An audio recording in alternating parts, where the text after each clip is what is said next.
Recording studio Sydney.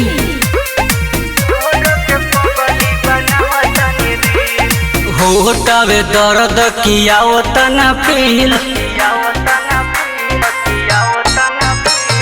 होतावे दर्द किया तना फील।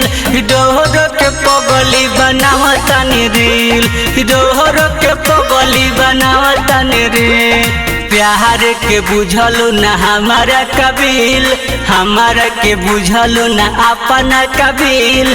डोहर के पगली बनावतानी रील, डोहर के पगली बनावतानी रील।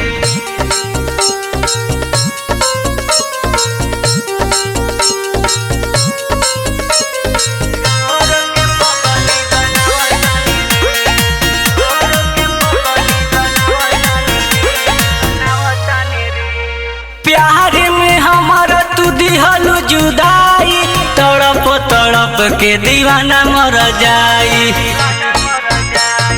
प्यार में हमारा तू दिहलू जुदाई, तड़प तड़प के दीवाना मर जाई। पागल तोहरा न आवतावे दिल, रो रो के पगली बनावतानी रील। प्यार के अपना न बुझलू कबील, रो रो के पगली बनावतानी रील।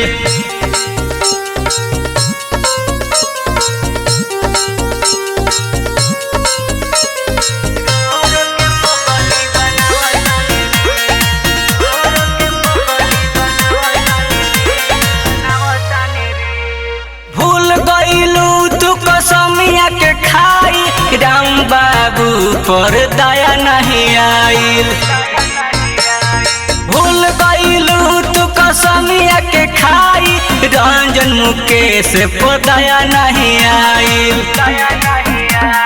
होतावे अब तो जियल मुश्किल, रो रो के पगली बनावतानी रील। हमारा प्यार में भइल मुश्किल, रो रो के पगली बनावतानी रील।